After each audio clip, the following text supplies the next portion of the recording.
So, ito yung bed cover. So, ganito lang yan, no? Tutupi ng mas maayos. Yan. Hanggang dito, pag binaklas doon, tapos, kuha yung kabilang side, tupi dyan. Tapos, tupi mo rin dito. Yan. Paghahatian mo lang siya. Fold it into half. Yan. Tapos, you have to place here. Yan. Okay? Kita nyo, mas maayos. Tapos, here, you need to remove the pillowcase. Plus, eto, dapat to, kita nyo, madumi na oh. Dapat to may pillow zipper. Hindi ko pa nabibilhan ng pillow zipper. Dapat pillow zipper or pillow protector. Na pag inilagay mo dapat, itong mauuna. Itong may tag. Ito yung laging mauuna. Kasi pag ako nag-check-in sa hotel, ito agad ang tinitingnan ko, yung pillow zipper. Pag binuksan ko yung pillow zipper, makikita ko kung may map of the Philippines. Ibig sabihin may mga tululaway, no? So make sure malinis. Kaya binubuklat yan. Kaya yung pillow zipper, yung may zipper, yun ang unang pinapasok nila. Okay? So ganyan lang yan pag in-strip mo siya. Yan. Lagay mo siya dyan. Tapos ganun din dito sa kabila. Yan. Ito rin ang mauuna. So lagay mo siya dyan. Okay? Then lagay mo dito. Yan. Kailangan sunod-sunod siya. Okay. Then here naman, tanggalin na itong headboard. Isandal dyan para hindi naka-istorbo.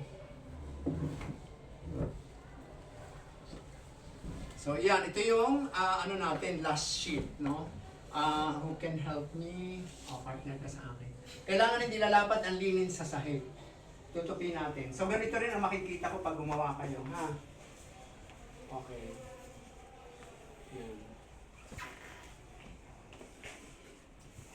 Ayan, ayan ang tag, Dapat siya laging mauuna. Dito dapat siya. Okay. Okay. Alright. Okay. Come closer. Dyan sa ilalim. I-video to ha, para yun ang inyong magiging bases. Yan, so ilalagay mo siya dyan. Sunod-sunod dyan. Okay, para yun ang unang hahawakan mo. Then, ito naman blanket. Hawak. Hindi ka rito. Ito yung wrong side din, at ito yung right side. Yan. Para pag inilagay ninyo, sunod-sunod din siya. Okay. Mali. Dito, dito. Kabila, kabila. Yan. Go. Okay. Ilalim. Okay.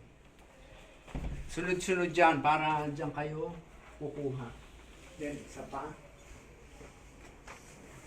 Get one more. Okay.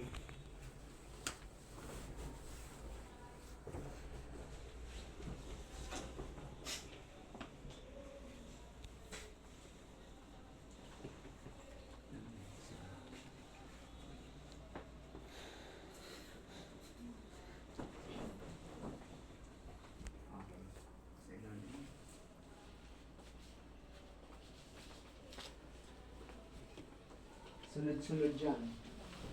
Last one. Okay.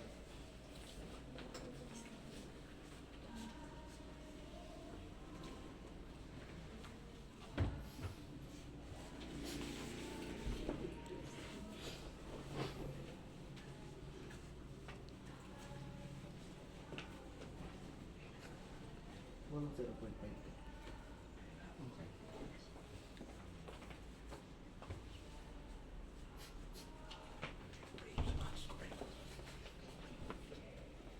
Okay, last one, belt pad. Tanggal nga yung belt niya, yung garter.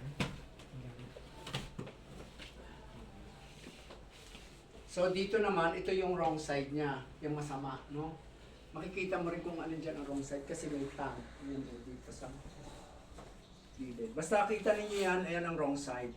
Kung saan yung sulse, kung saan yung sulse ng garter, yun yung wrong side. Okay?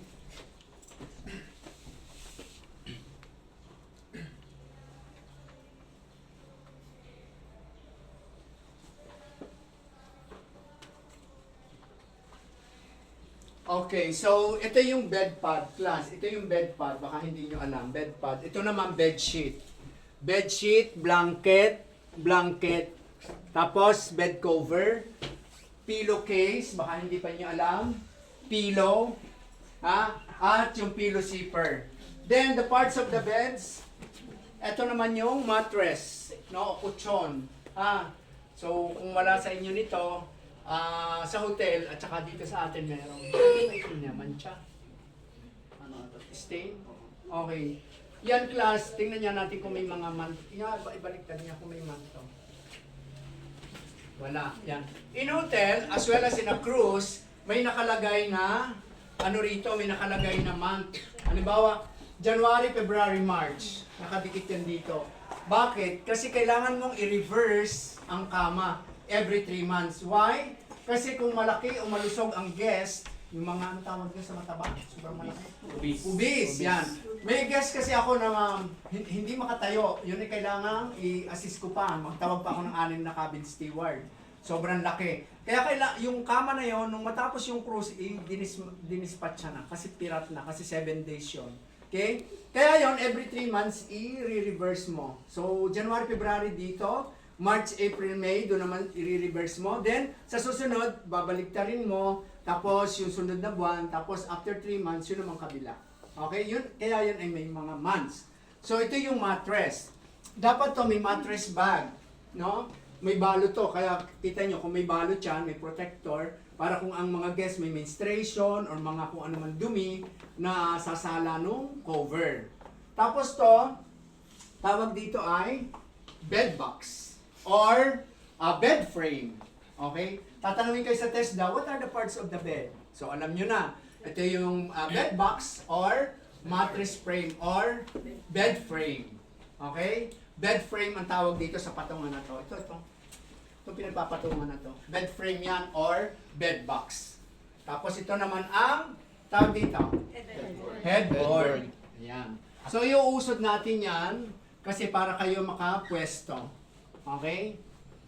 Giveaway nga sa akin at ako may kukuha ng DNA. So first, dapat aaralin mong mag-ano ka ng throwing. Fisherman stroke tayo. Okay? So may mga, may mga steps para kayo ay matuto ng ano. Kung saan ang tag, ito wala itong tag, kaya dito na ako magsisimula. No? Palagi ang hawak, always this part. No? Hindi pa ganon. Kasi walang force. Dapat ganito. Okay? Tapos hanapin yung middle. Where is the middle? This one, right? Okay. Palagi ang hawak ay ganito. Okay? Kita mo, center na kaagad. Okay. Sa fisherman stroke, you need to do this way. So, hawak na ganito. Tapos igaganon mo lang siya. Then, 1, 2, and 3. So, ganun lang, ha? Yan, iipon mo lang siya dyan. Or hawak mo, then throw. Usod ka dyan, iho. Throw mo lang siya. See? Okay? Ganun lang. Hindi mo kailangang itapon ng malayo. Bahagya lang. Para ka na naglalaro. Ulit. Sa tour. Okay. Fisherman stroke. Sa tour. Yan. Then, ito ang pipick up. Itong mga daliri mo na to. May kanya-kanyang function yan. Okay, 1, 2, and 3.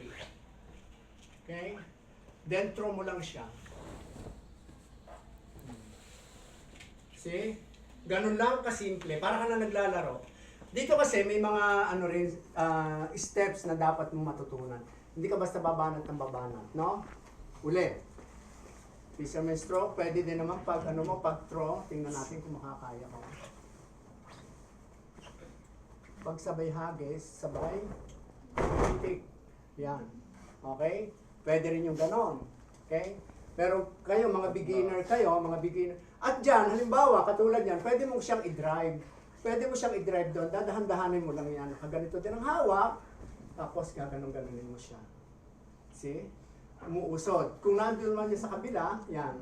Itadrive mo naman siya pa left. So, dadrive mo, angat mo lang bahagya, hanggang sa siya ay mag-center. Then, kung marunong ka naman, pitikin mo lang. Okay, ganun lang yun. Ganun lang kasimple. Okay? Is that clear? Yes, sir. Okay, so ganun lang yon. Kung narito naman sa kaduluduluhan, pwede mo rin siyang i-drive. So para ka ng driver, no? Yan. Angat mo lang siyang bahagya. Tsaka nangangamuhan din ng bedsheet. Kapag marunong ka, pag kay professional na, talagang kahit ikaw tulog, kaya mong i-drive. Tama. Pwede ko siyang papuntahin sa dulo. See? Pwede ko rin papuntahin sa gitna. Then, kung gusto mo talaga, professional ka, pitik mo lang siya. Okay? So, ganun lang. Okay? Tatansyahin nyo na, ano ba dyan? Okay, kung itatak. Kapos. Kapos na. Kasi maliit yung linya natin. So, i-adjust natin. Basta mahalaga may naka-cover siya. Assuming na ito yung single bed sheet. Medyo maliit kasi ang linya, no? Single bed sheet class yan. May ibabang klase ng sheet. Meron tayong single, meron tayong double, merong queen, merong king. Yung king yung pinakamalaking kama. Okay? Queen sunod sa king. Pinakamalaki yan. Actually, sa mga penthouse yun. Okay. So, let's do the beddings na. Alam niyo na sa fisherman, mamaya mag-practice kayo, no? Isa pa. One more time. 1, 2, and 3. Kahit gusto siya, pag inihagis mo, pag marunong ka, alam mo na yan. Okay? Okay. Yan, tap mo siya dyan. First sheet, itak mo muna isang bahagya. Pwede mo rin itak dito para... At yan ay dapat ang hawak niyan dito lagi. Pag bagsak para mag-45, do this way. Yan. Dapat yan ay may anggulong 45 degrees. Then tap mo siya ng bahagya. Bend kayo class, ha? To protect your back, you should bend. Kasi pag hindi ka nag-bend, mababali ang likod mo. That is the case na nangyayari sa hotel at sa cruise. Umuuwi, luhaan kasi hindi may ano yung likod. So, kung 45 mo yung corner, i-bend mo naman yung iyong hood. One hood lang, hindi two hood. One hood. Yan, 45 yan. Tuck mo siya. Then get another bed sheet na naka-wrong side naman siya. Wrong side meaning ito. Yan. Okay? So wrong side siya, naka-wrong side na siya. So pag kinuha niyo yan mamaya, ganyan din ang itsura. Okay.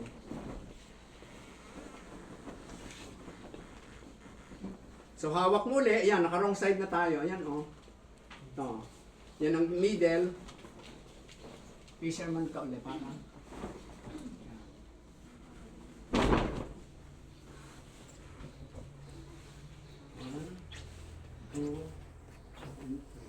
Sige, atakin niyo dyan. Hatak pa.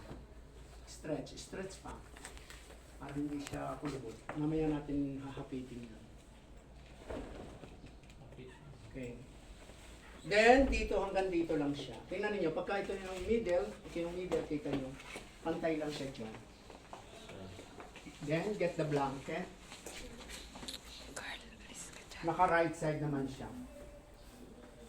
Sir, yung sheet pad po. Ano? Yung sheet pad po. Ay, hindi nga natin nalagay ang mattress pad. Sige, mamaya na nakalimutan na yan. Mattress pad, sorry naman. Nakalimutan natin ilagay. Okay. So, nasa na yung wrong side? So, ito yung right side. Ay, ito class lagi ang mauuna, ha? Kasi, para hindi kita ng guest. Ano? Dapat yan ay dito para hindi nila mabuksan. Okay? Laging ang tag dito sa ulunan. So, ganun din yan. Nasa ng middle ng blanket. Ito, yung gitna. So, throw. Yan. Hindi kayo ikot ng ikot sa kama, ha? Hindi pa ako umiikot. Tama? Hindi pa ako umiikot. Dito pa lang ako. Yan. Dapat yan ay bibilang ka ng 1 dangkal at kalahati. Yung kasyang unan. Doon mo ibababa ang blanket. Yan. Tansyahin mo na lang siya. May dyan. Sige. Ayan. So, 1 dangkal kalahati. Hanggang diyan. Okay? Isa pa bedsheet na naka-right side. Ay, gagawin niyo yan sa TESDA. Kaya make sure, tandaan niyo yung tinuturo ko. Thank you, sir. Okay, ayan. Then, buklatin mo, nasan ang wrong side. So, ayan. So sabi natin right side, tama?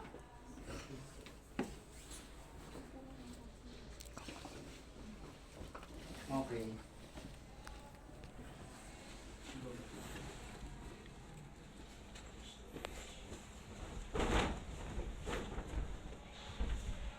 Parang baliktad lang. Ang tanong.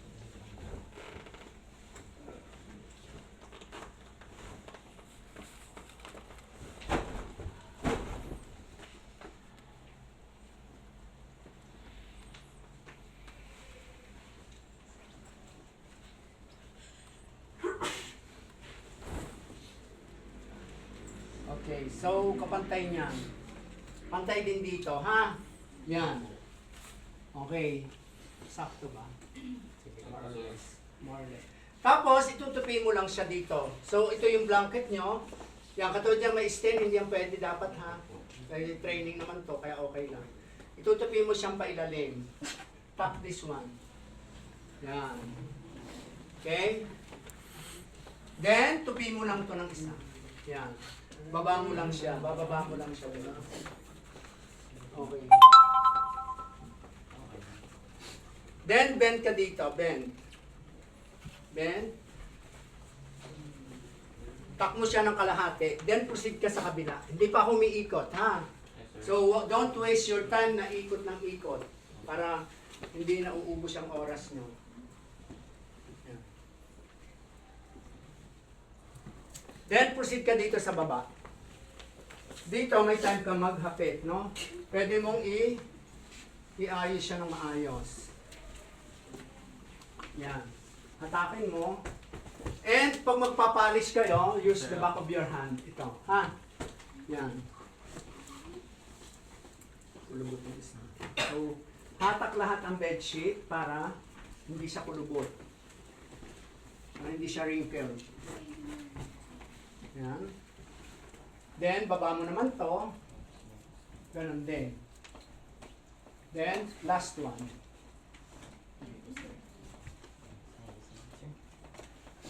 See? Okay, maliwanag? Yan. Then, tap mo siya.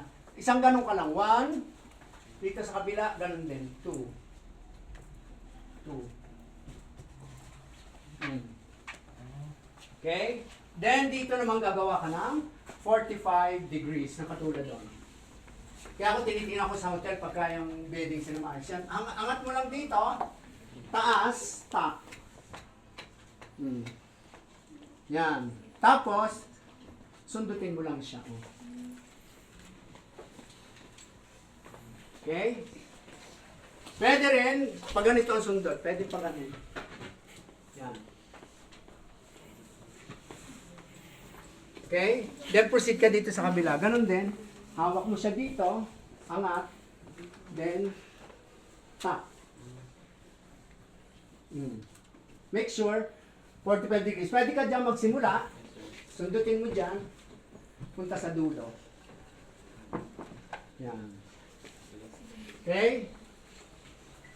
Clear ba? Okay, so ganyan lang yan. Sunod-sunod. Napakabagal na ng turo ko pag hindi pa niyo nakuha yan. Yan. O, ilang ikot ko lang. Yari ng kama.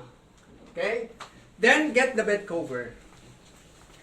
So, ito, pag inano mo, saka, buklatin mo lang. Nasaan ang baba? Ito, no? Yan, ipantay mo lang yan dyan. Ilagay mo sa center. Yan, baba. Open. Yan, eksakto lang siya. More or less. Yan, then baba mo lang to.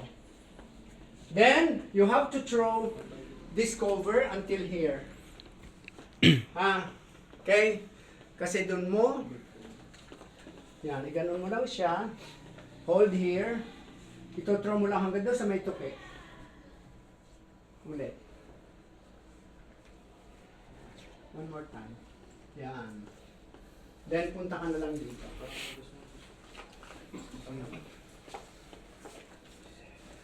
Basta sakto lang yun dyan.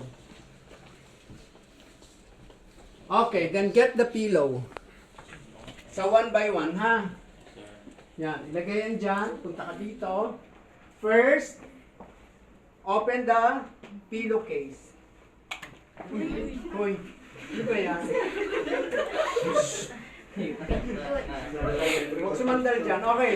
Open the pillowcase this way, ha? Open nyo lang yan. Yan. Then, get the pillow. Hati. Yan ang tab. Hati. Huwag i-release ang pillow hanggang hindi na sagad sa dulo. Yan. Okay. Sagad dyan. Then, release. Okay. Meaning, okay na siya. Ayan. Ito, medyo maikli itong pillowcase na to, no? Kung mahaba yan, dapat, ano yan, ipapasok mo yan. Insert this one. Insert. Yan. Tapos, ilalagay mo lang siya dyan. Proceed ka dito sa kabila, huwag tamad. Iikot ka dapat. Yan. So, same procedure. Open it. Okay, get the pillow.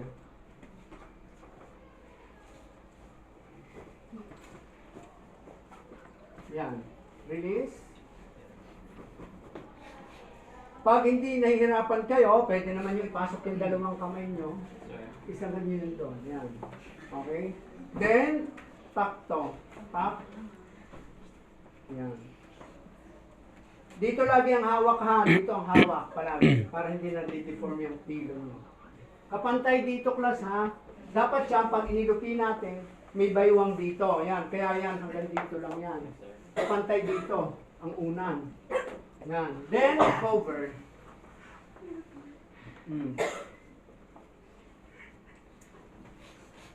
Okay. Get another one.